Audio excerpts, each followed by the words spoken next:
বন্ধুরা, আমি তালের ক্ষীর করব। একটা তাল গুলেছি, একটু পাতলা হয়েছে, জাল দিয়ে একদম গাঢ় করে ফেলবো। চিনি লাগবে পরিমাণ মতো, আর নারকেলের একটা ফালি, আর দুধ যা পারি দেবো। এবার আমি জাল দেবো, তালের ক্ষীর তৈরি করব। এখন আমি তাল জ্বালিয়ে নেব।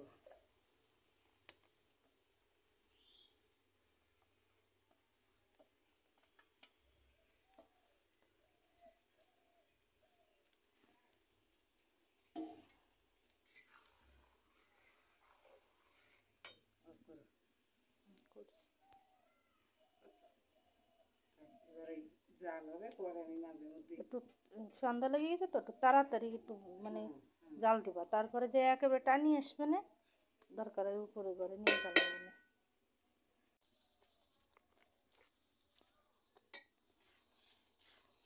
তাল জাল হয়ে অনেকটা গাঢ় হয়ে গেছে, এখন দুধ দিয়ে দেবো।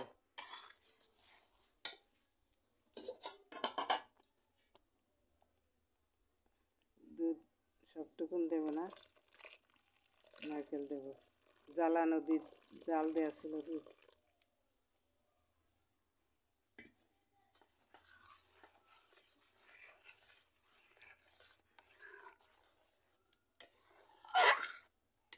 একটু জাল হবে, তারপরে নারকেল দিয়ে দেবো। চিনি এখনই দিয়ে দিচ্ছি।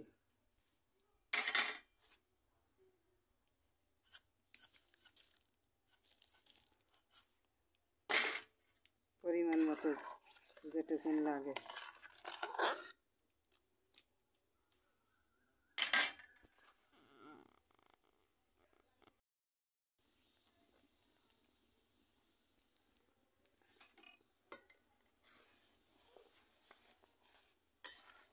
সবসময় ঘন ঘন নেড়ে রাখতে হবে, নাহলে তলা ধরে যাবে।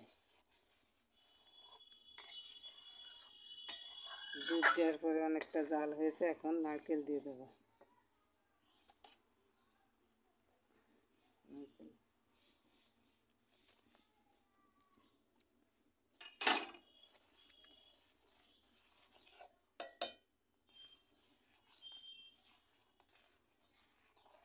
এইভাবে তাল রান্না করে খেতে অসাধারণ স্বাদ, খুবই টেস্টি। রুটি দিয়ে খেতে, ভাত দিয়ে খেতে, সবভাবে খাওয়া যাবে।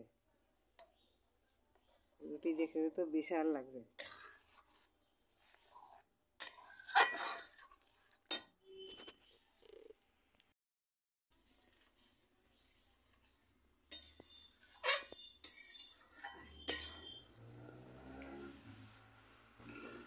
ক্ষীর হয়ে গেছে, সাধারণ টেস্ট। এইভাবে রান্না করে খেলে রুটি দিয়ে খেতে খুবই ভালো, ভাত দিয়েও খাওয়া যাবে। আর একটু গাঢ় করবো, তারপরে নামিয়ে নেব।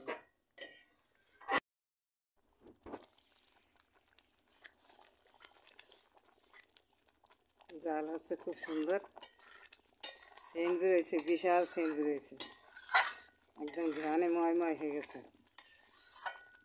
গত বছরও এইভাবে রান্না করে দেখিয়েছি, এবার নতুন প্রথম একটা তাল পেয়েছি। আমাদের এবার এক তাল খাই আমরা প্রথমে। পরিবারের সবাই বলে, আগের পুরনোরা, যে এক তাল খেলে সবার মত একমত থাকে, সেজন্যই একটা তাল গুলেছি। নামিয়ে নেব।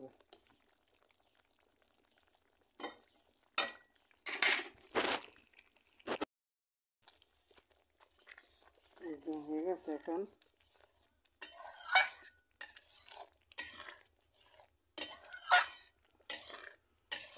তালটা গুলে এবার নেট দিয়ে ছেঁকে নিয়েছি। অনেকটা তাল ছিল, দুধ দেওয়ার পরে অনেকটা হয়েছিল, এখন জাল হয়ে অল্প হয়ে গেছে। তাল যত জ্বালানো বেশি হবে, তত স্বাদ বেশি হবে। এই তাল থাকলে আবার পরের দিন 2-3 দিন ধরে এবার দুধ মিশিয়ে জাল দিলে এবার আরও টেস্ট হয়। এখন নামিয়ে নেব। বন্ধুগণ, আমার তালের ক্ষীর রান্না হয়ে গেছে। দেখুন কি সুন্দর কালার হয়েছে, কি সুন্দর ক্ষীরের মতো হয়েছে একদম। খেতে খুবই সুস্বাদু। রুটি দিয়ে খেয়ে দেখবেন, খেতে ভালো লাগে, ভাত দিয়ে খেতেও ভালো লাগে। কীভাবে করলাম দেখলেন, আপনারা এইভাবে তৈরি করে খাবেন, খেতে খুবই সুস্বাদু। আমার এই ভিডিওটা যদি আপনাদের ভালো লেগে থাকে সাবস্ক্রাইব করবেন, লাইক করবেন। ভালো থাকবেন, সুস্থ থাকবেন।